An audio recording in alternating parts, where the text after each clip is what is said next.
하나님 말씀 요한복음 7장 25절부터 36절까지의 말씀을 제가 읽겠습니다. 예루살렘 사람 중에서 어떤 사람이 말하되 이는 그들이 죽이고자 하는 그 사람이 아니냐. 보라, 드러나게 말하되 그들이 아무 말도 아니하는도다. 당국자들은 이 사람을 참으로 그리스도인 줄 알았는가. 그러나 우리는 이 사람이 어디서 왔는지 아노라. 그리스도께서 오실 때에는 어디서 오시는지 아는 자가 없으리라 하는지라. 예수께서 성전에서 가르치시며 외쳐 이르시되 너희가 나를 알고 내가 어디서 온 것도 알거니와 내가 스스로 온 것이 아니니라. 나를 보내신 이는 참되시니 너희는 그를 알지 못하나 나는 아노니 이는 내가 그에게서 났고 그가 나를 보내셨음이라 하시니 그들이 예수를 잡고자 하나 손을 대는 자가 없으니 이는 그의 때가 아직 이르지 아니하였음이로라. 무리 중에 많은 사람이 예수를 믿고 말하되 그리스도께서 오실지라도 그 행하실 표적이 이 사람이 행한 것보다 더 많으랴 하니 예수에 대하여 무리가 수군거리는 것이 바리새인들에게 들린지라. 대제사장들과 바리새인들이 그를 잡으려고 아랫사람들을 보내니 예수께서 이르시되 내가 너희와 함께 조금 더 있다가 나를 보내신 이에게로 돌아가겠노라. 너희가 나를 찾아도 만나지 못할 터이요 나 있는 곳에 오지도 못하리라 하시니 이에 유대인들이 서로 묻되 이 사람이 어디로 가기에 우리가 그를 만나지 못하리요. 헬라인 중에 흩어져 사는 자들에게로 가서 헬라인을 가르칠 터인가. 나를 찾아도 만나지 못할 터이요 나 있는 곳에 오지도 못하리라 한 이 말이 무슨 말이냐 하니라. 아멘. 지난 시간에 우리는 예수님께서 형제들의 요구대로 자기를 드러내시기 위해서가 아니라 하나님의 때와 하나님의 방식에 따라서 자신의 사역을 수행하시기 위해서 은밀하게 초막절에 예루살렘으로 올라가신 일을 살펴봤습니다. 흥겨움으로 들떠 있어야 마땅할 명절 예루살렘은 그러나 예수님을 잡으려는 유대인들의 살벌한 기운과 그것을 두려워했던 사람들의 두려움으로 가득해 있었습니다. 그럼에도 불구하고 주님은 숨어 계시지 않고 성전에 올라가서 담담한 마음으로 가르치셨습니다. 그 가르침이 굉장히 놀라운 것이었지만 사람들은 말씀의 내용보다 예수님의 출신과 배경에 더 집착했습니다. 그리고 예수님이 돌직구를 날리시죠. 너희는 도대체 왜 나를 죽이려고 하느냐. 아무것도 모르는 사람들은 누가 그러냐 하고 부인을 했고 허를 찔린 사람들은 긴장을 했습니다.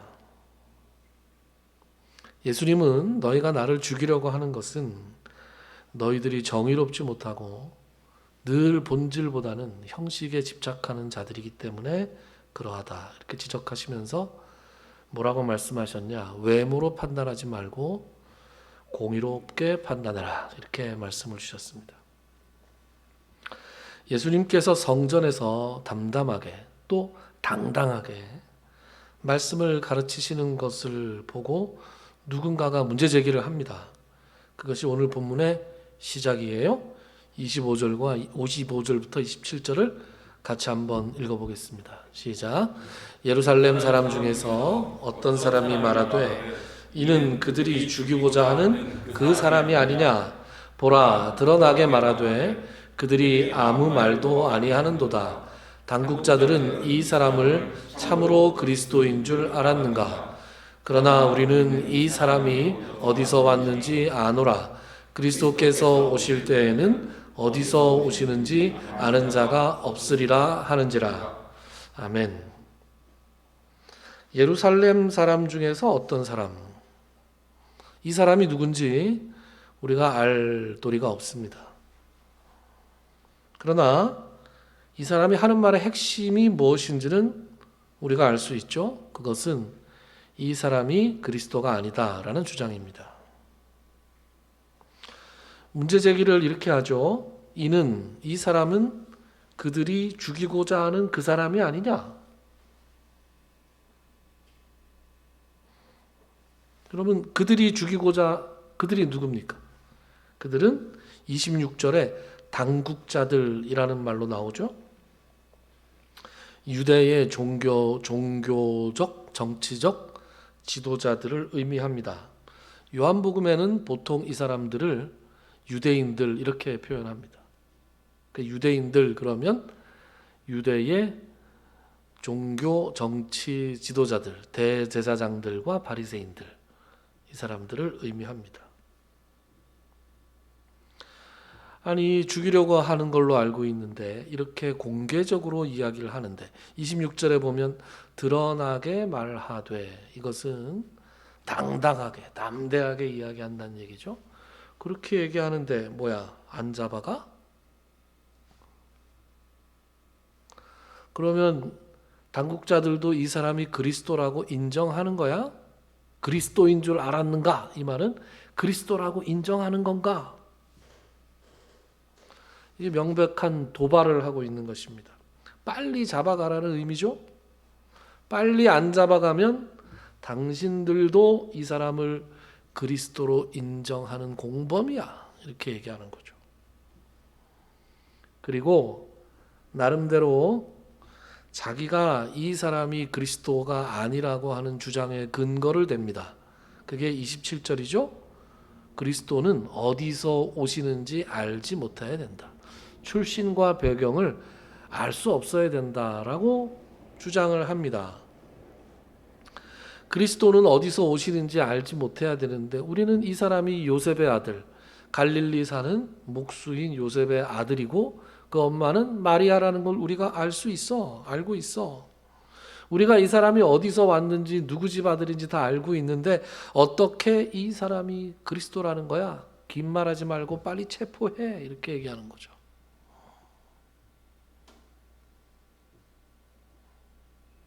일단 이 말이 여러분 사실입니까? 일단 그리스도께서 오실 때에는 어디서 오시는지 아는 자가 없으리라 라고 하는 이 사람의 주장은 사실 올바른 주장이 아니죠. 그런데 왜 이 사람이 이렇게 이야기를 하고 있느냐?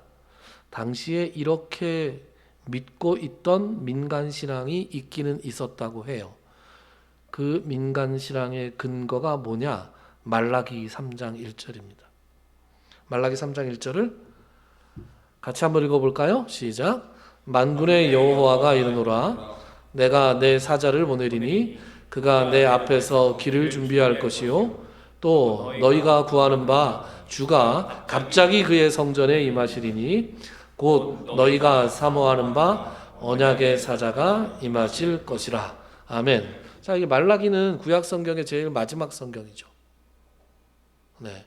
말자가 끝말자는 아닙니다. 말라기라는 그냥 히브리어 이름이에요. 말라기까지가 이름이에요. 그리고 한 400년 정도 말씀에 암흑기가 있었고 그리고 세례 요한으로 이어지는 겁니다. 여기서 보면 그가 내 앞에서 길을 준비할 것이요. 이게 그가 누구예요? 세례 요한이죠. 우리가 알고 있습니다.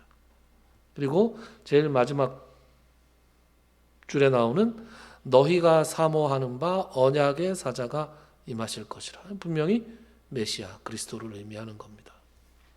그런데 문제가 되는 구절은 중간에 나오는 이 구절이에요. 너희가 구하는 바 주가 갑자기, 이 말이에요. 갑자기 그의 성전에 임하실 것이다. 이 갑자기라는 말에서 어디로 급발진을 했냐? 출신과 배경을 알 수 없다. 갑자기 나타나신다 그랬지 어디서 오시는 걸 모른다라고 얘기는 하지 않았는데 여기서부터 그리스도는 인간적인 출신과 배경이 없어야 한다로 발전한 것 같아요. 그러나 당대의 표준적인 기대, 성경을 좀 읽은 사람이라면 그리스도께서 어디에서 출생하신다고 알고 있습니까? 여러분들 알고 계십니까? 베들레헴에서 출생하실 거라고, 나실 거라고 알고 있었죠. 그 베들레헴에서 나신다는 구절이 어디 나오냐 하면 미가서에 나옵니다. 미가서 미가서 5장 2절을 같이 읽어보죠. 시작. 베들레헴 에브라다야 너는 유다 족속 중에 작을지라도 이스라엘을 다스릴 자가 내게로 나올 것이라. 그의 근본은 상고의 영원에 있느니라. 아멘. 자, 베들레헴은 뭐고 에브라다는 뭐냐? 에브라다는 베들레헴의 옛 이름입니다. 그러니까 같은 곳이에요. 베들레헴아, 이스라엘을 다스릴 자가 나올 것인데 이 이스라엘을 다스릴 자는 그냥 왕이 아니라 근본이 어디에 있다고요? 상고에 있다. 이게 실업계고등학교를 얘기하는 게 아니고, 상고라는 건 윗상자, 옛고자를 써서 아주 오래 옛날 이런 뜻이에요. 근데 영원에 있다. 그러니까 이스라엘을 다스릴 자의 근본이 태고적, 영원적이라고 하니까 이게 누구를 가리키는 거예요? 그리스도, 메시아를 가리키는 예언입니다. 그래서 여기에 아주 분명하게 나오잖아요. 그래서 동방박사들이 헤롯을 찾아와서 그리스도가 어디에, 나신 그리스도가 어디에 계시냐 이렇게 물으니까 온 예루살렘에 소동한 다음에 그 나셨다는 그리스도를, 메시아를 죽이기 위해서 헤롯이 어디로 군사들을 보냅니까? 베들레헴으로 군사를 보내는 거예요.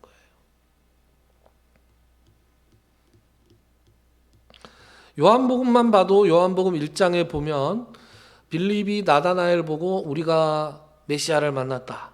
그리고 와서 한번 보라. 그랬더니 나다나엘이 뭐라고 대답해요? 처음에 나사렛에서 무슨 선한 것이 날 수 있느냐 이러잖아요. 그거 제가 인천의 독쟁이에서 무슨 선한 것이 날 수 있느냐 이 말하고 똑같은 거다 이런 얘기 했습니다. 독쟁이 제가 살던 곳이에요. 뭐 다른 동네 폄하하는 곳이 아니라.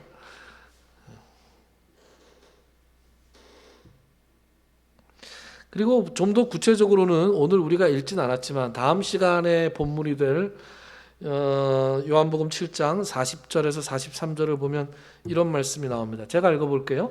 이 말씀을 들은 무리 중에서 어떤 사람은 이 사람이 참으로 그 선지자라 하며 어떤 사람은 그리스도라 하며 어떤 이들은 그리스도가 어찌 갈릴리에서 나오겠느냐 성경에 이르기를 그리스도는 다윗의 씨로 또 다윗이 살던 마을 베들레헴에서 나오리라 하지 아니하였느냐 하며 예수로 말미암아 무리 중에서 쟁론이 되니 이런 말씀이 나옵니다. 그러니까 42절에 보면 성경에 이르기를 베들레헴에서 나오리라 하지 아니하였느냐. 이 사람들 성경 좀 아시는 분들인 거죠.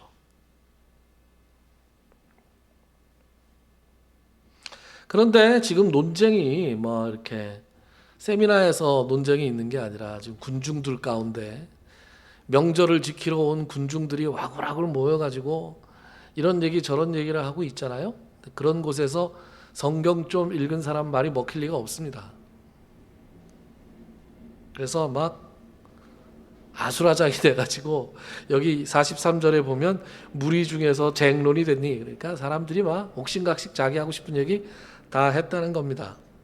어쨌든 우리가 여기서 말라기 3장 1절과 미가서 5장 2절을 통해서 알 수 있는 건 뭐다? 예수님은 어디에서 태어나신다? 베들레헴에서 태어나신다. 그래서 예수님이 실제로 어디서 태어나셨다? 베들레헴 여관 말구유에서 태어나시는 겁니다. 지나가셨죠. 지나가시다가 거기서 태어나셨습니다. 정착해서 유년 시절을 보낸 곳은 갈릴리였죠. 나사렛. 그래서 나사렛 예수라고 부를 뿐이지 그분이 출생하신 곳은 베들레헴이었다라고 공관복음서에 나오는 것입니다. 자, 어쨌든 27절에 문제 제기를 했던 예루살렘 사람 중에 한 사람, 어떤 사람? 이 사람은 성경을 잘 모르는 사람이었어요. 그죠? 그리고 예수님이 주시는 진리의 말씀을 마음의 문을 열고 받아들일 그런 자세도 안 돼 있는 사람이었습니다. 그런데 어떻게 이렇게 잘 알지도 못하면서 큰 소리로 이런 말을 할 수 있느냐? 예나 지금이나 무식한 사람이 목소리가 크죠. 무식이는 혼자 안 다니고 꼭 용감이하고 같이 다닙니다. 무시기와 용감. 그래서 이 용감한 사람의 문제 제기에 예수님께서 대답하십니다. 28절과 29절을 같이 한번 읽어봅시다. 시작. 예수께서 성전에서 가르치시며 외쳐 이르시되 너희가 나를 알고 내가 어디서 온 것도 알거니와 내가 스스로 온 것이 아니니라. 나를 보내신 이는 참되시니 너희는 그를 알지 못하나 나는 아노니 이는 내가 그에게서 났고 그가 나를 보내셨음이라 하시니. 아멘. 너희가 나의 출신을 안다고? 너희가 아는 것 같지만 사실은 모르는 거야. 나는 스스로 온 것이 아니라 참되신 이가 나를 보내서 온 거야. 나는 그 참되신 이에게서 났고 그분이 나를 보내신 거야. 여기서 그분은 누구예요? 하나님을 의미하는 것이죠. 우리만 알아들은 것이 아니라 그들도 그 말을 알아들었습니다. 그러면 이게 또 한 번의 신성모독 발언이죠? 그러니 살려둘 수 있습니까? 살려둘 수가 없었습니다. 그래서 그들이 잡으려고 그랬어요. 잡으려고 했는데 다들 오오오 하면서 못 잡는 거예요. 왜요? 여기 지금 30절에 뭐라고 나오냐? 30절 같이 읽어봅시다. 시작. 그들이 예수를 잡고자 하나 손을 대는 자가 없으니 이는 그의 때가 아직 이르지 아니하였음이러라. 예수를 잡고자 하나 손을 대는 자가 없었다. 이게 무슨 얘기예요? 예수님에 대한 호의적인 분위기가 군중 가운데 가득했다는 거예요. 예루살렘에는 이미 악의적인 소문이 많이 퍼져 있었던 것 같아요. 그래서 예루살렘 사람들 중에 한 사람이 문제 제기를 한 거죠. 그러나 지금 이 예루살렘에는 명절이었기 때문에 예루살렘 사람들만 있었던 게 아니에요. 해외에 다 흩어져 있었던 디아스포라 유대인들이 다 명절을 치르러 지금 와 있었습니다. 이방인들 중에서도 유대교로 그걸 뭐라 그래요? 귀의한 사람, 뭐라 그러지? 개종한 사람들도 지금 다 여기에 모여 있습니다.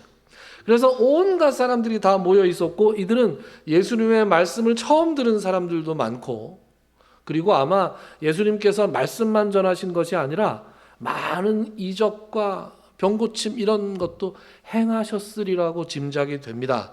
왜냐하면 31절에 보면 이런 말씀이 나오잖아요. 무리 중에 많은 사람이 예수를 믿고 말하되 그리스도께서 오실지라도 그 행하실 표적이 이 사람이 행한 것보다 더 많으랴 이렇게 말한다고요. 그러니까 예수님께서 거기에서 말씀만 행하신 것이 아니라 그렇게 말씀을 가르치시다가 병자가 오면 안수하시고 고쳐도 주시고 누가 예수님 근처에 와서 옷자락만 만져도 막 병이 낫고 이런 기적들이 막 일어나고 있는 거예요. 그러니까 그를 잡고자 하나 손을 내는 자가 없었다. 이런 말씀이 나오는 겁니다. 그러니까 1차적으로는 이런 군중들의 분위기와 예수님의 어떤 말씀의 권위 이런 것에 눌려서 이 사람들이 감히 신성모독의 발언을 하는 것 같은데 그래서 가만 놔두면 뭔가 안 될 것 같은데 워낙 지지하는 사람들도 많고 예수님의 말씀도 워낙 대단하니까 그 분위기에 압도당해서 그들이 감히 손을 댈 수 없었다.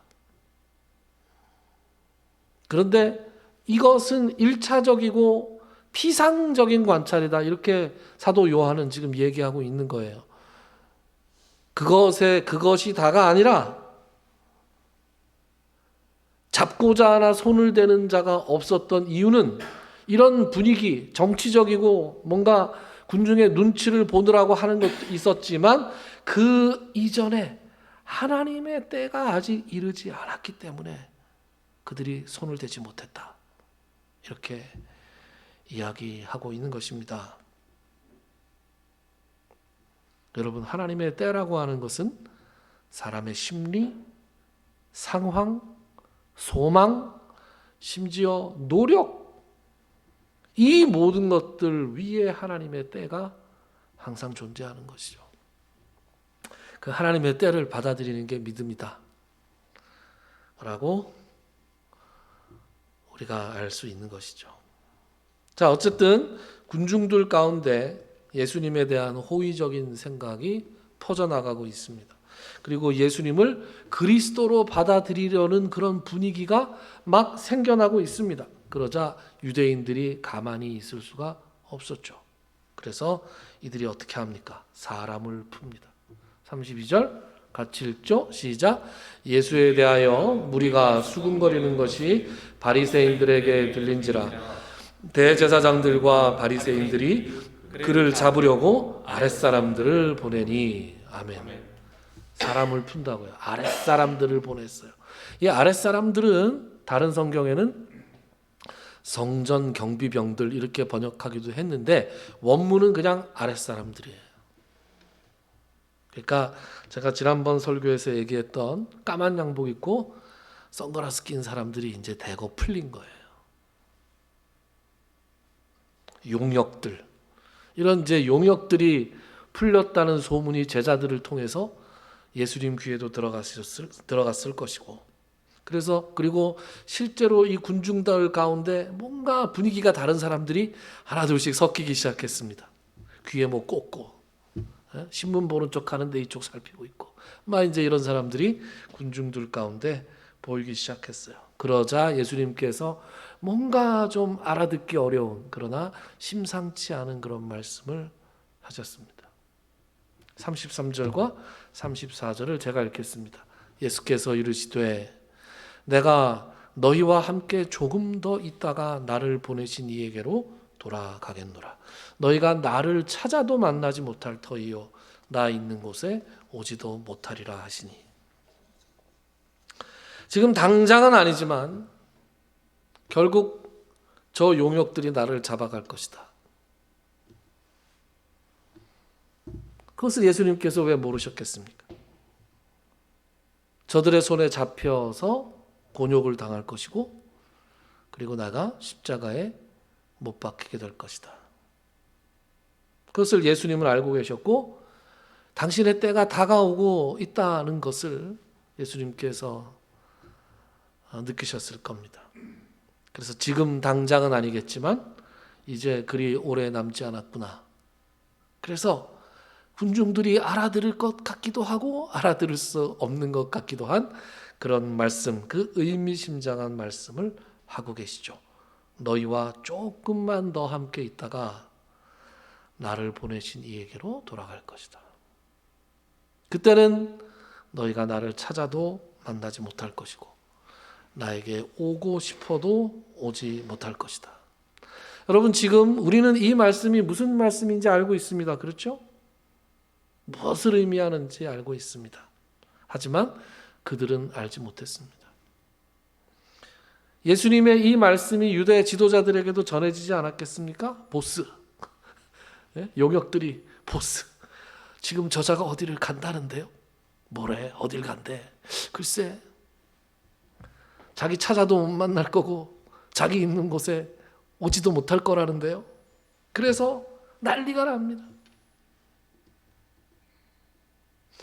여러분, 우리가 얼마 전에 치렀던 에이펙 때 그런 거 있었죠? 누가 무슨 말 한마디만 하면 난리가 나지 않습니까?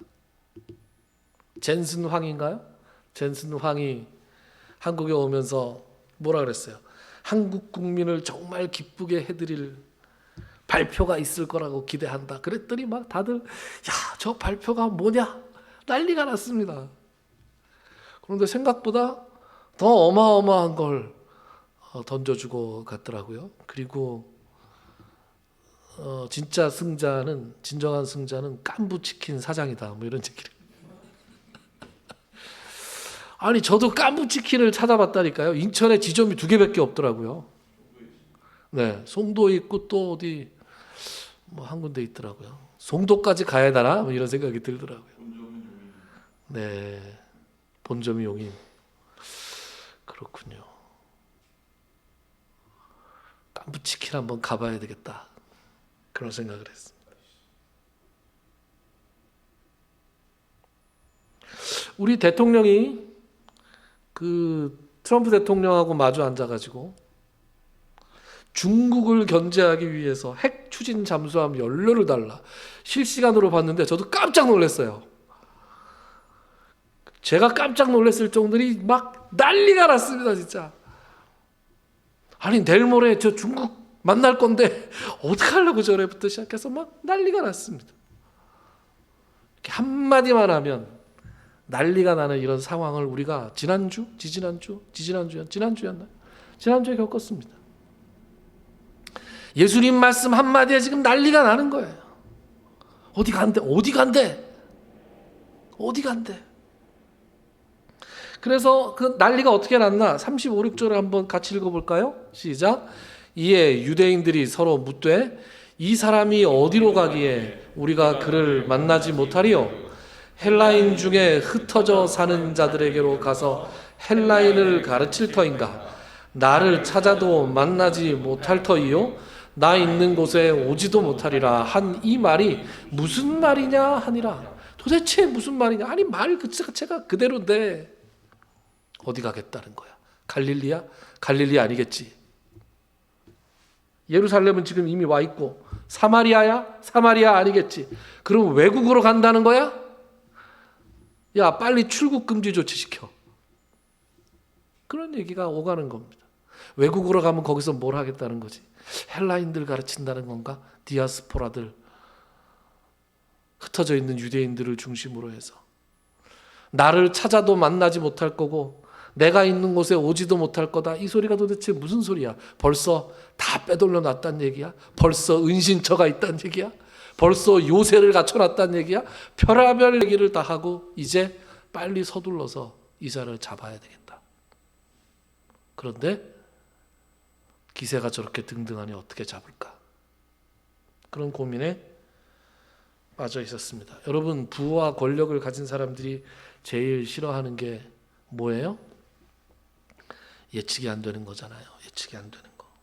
일단은 변화를 싫어하는데 왜? 지금도 좋으니까 변화를 싫어하는데 변화도 별로 안 싫어할 때가 있습니다. 예측 가능한 변화는 별로 안 싫어해요. 그런데 예측 불가능한 변화, 이거는 권력자들이 가장 싫어하는 겁니다.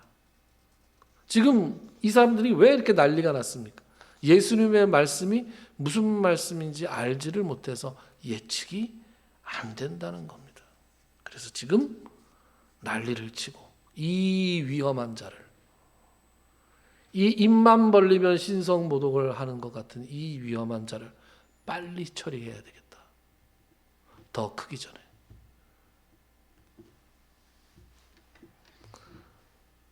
있는 그대로 보면 그 사람들의 욕망이었고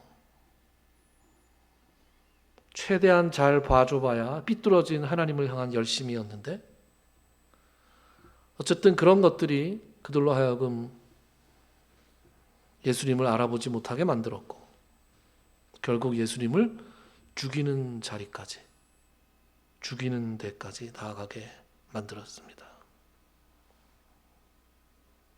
지금 이 상황을 우리가 가만히 들여다보면 세상 모든 사람들의 욕망과 소원과 바램들이 어떤 한 지점을 향해서 이렇게 쫙 나아가는 것 같아요. 세상을, 이 우주를 다스리시는 그 하나님께서 다스리시는 그 우주의 모든 그 기운이 지금 어떤 한 시점을 향해서 나아가고 있는 것 같은 그런 느낌이 있습니다. 요한복음을 그렇게 읽어보면 그렇게 점점 예수님의 십자가를 향해서 요한이 지금 이 글을 쓰고 있습니다. 오랫동안 준비해 오신 그 하나님의 뜻이 하나님의 때에 예수 그리스도를 통해서 성취될 그 일을 향해서 우리는 다 알고 있지만 이제 한 6개월쯤 후에 본문으로부터 6개월쯤 후에 그 일이 이루어질 것이었어요. 그리고 그 일이 성취되고 나면 이제 더 이상 그들은 예수님을 찾아도 만날 수가 없고 예수님이 가신 곳으로 따라갈 수도 없을 것이었습니다. 그러니까 이 글을 읽는 사람은 안타까운 마음이 들어야 정상이에요. 야, 저 사람들이 참 지금 저렇게 각자 지 생각을 말하면서 자기 욕망대로 지금 하고 있을 때가 아니야. 지금 얼마 남지 않은 그 시간 동안 예수님하고 조금이라도 더 같이 있었어야 했는데 이 얼마 남지 않는 시간을 그들이 아깝게 흘려보내고 있는 그 안타까움을 우리가 가지게 된다는 것이죠. 그 안타까움. 그런데 문제는 그 안타까움이 그들에게만 해당되는 게 아니라 오늘을 살아가는 우리에게도 해당된다는 거예요.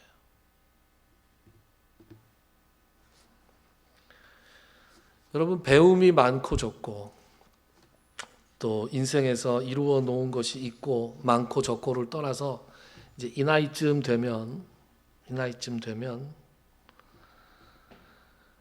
모든 사람들이 다 공통적으로 깨닫는 게 하나 있습니다. 그게 뭐냐? 세월이 빠르다는 거예요.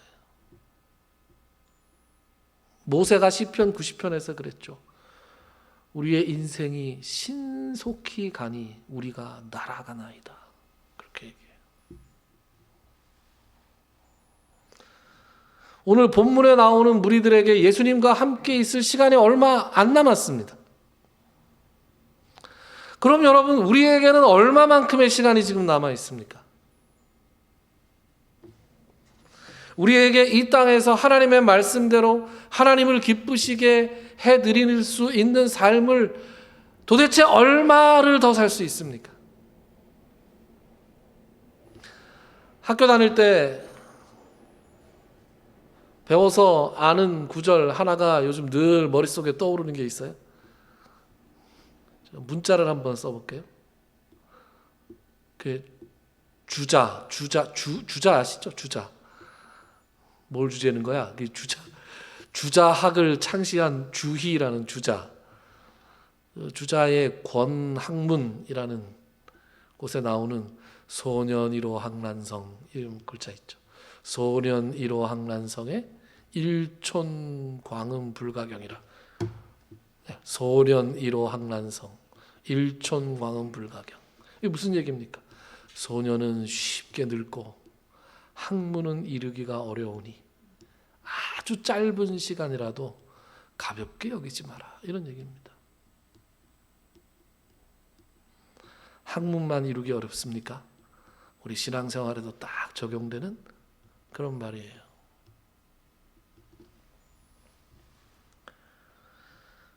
성경은 우리가 이 세상에서 어떻게 살았는가에 따라 하나님 심판대 앞에 설 것이라고 가르칩니다. 그죠? 제가 선교사님들, 선교와 구제, 표현을 좀 바꾸더라도 어쨌든 선교사님들을 후원하는 일에 왜 대학생 선교의 간사를 돕고 싶었냐 하면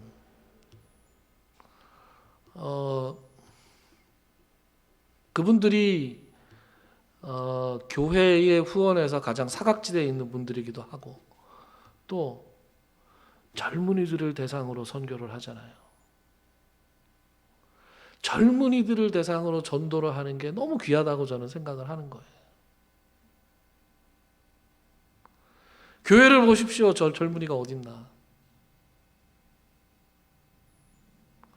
교회에 젊은이가 없다 하면서 뭐 1층을 갖다 교육관을 카페처럼 꾸며놓으면 청년들이 올 것이다. 천만에요.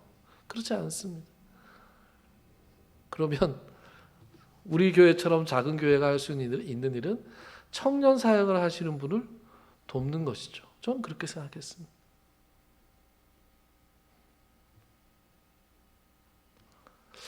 이제 이 나이가 되면 자꾸 나이 얘기를 해서 좀 죄송합니다. 그런데 이제 저도 내일 모레 환갑이라는 나이를 앞두고 있기 때문에 뭐 무게가 좀 있네요. 저보다 연장자들한테는 되게 송구스럽습니다만.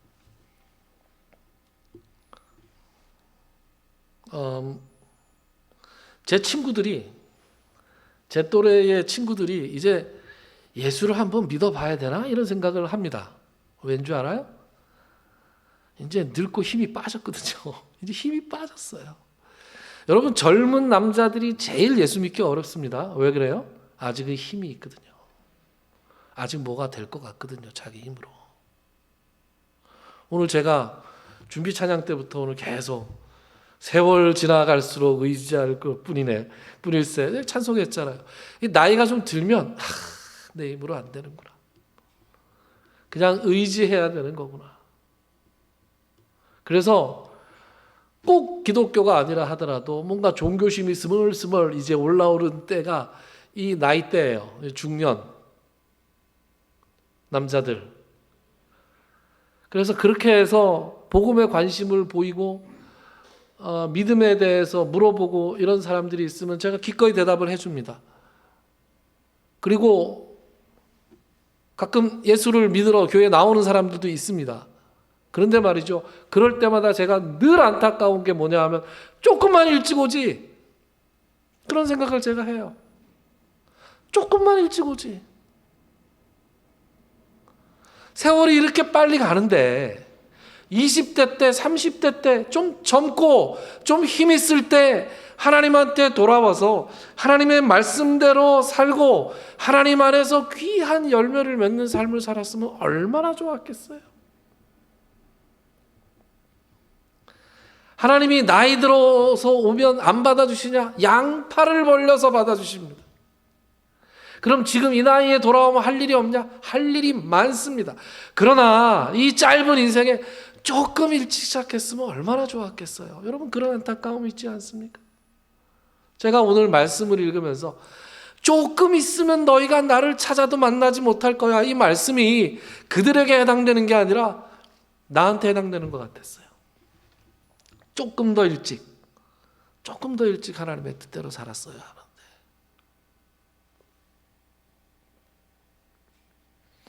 그들에게 예수님의 얼굴을 볼 기회가 얼마 남지 않았습니다. 우리 알고 있어요. 6개월밖에 안 남았어요.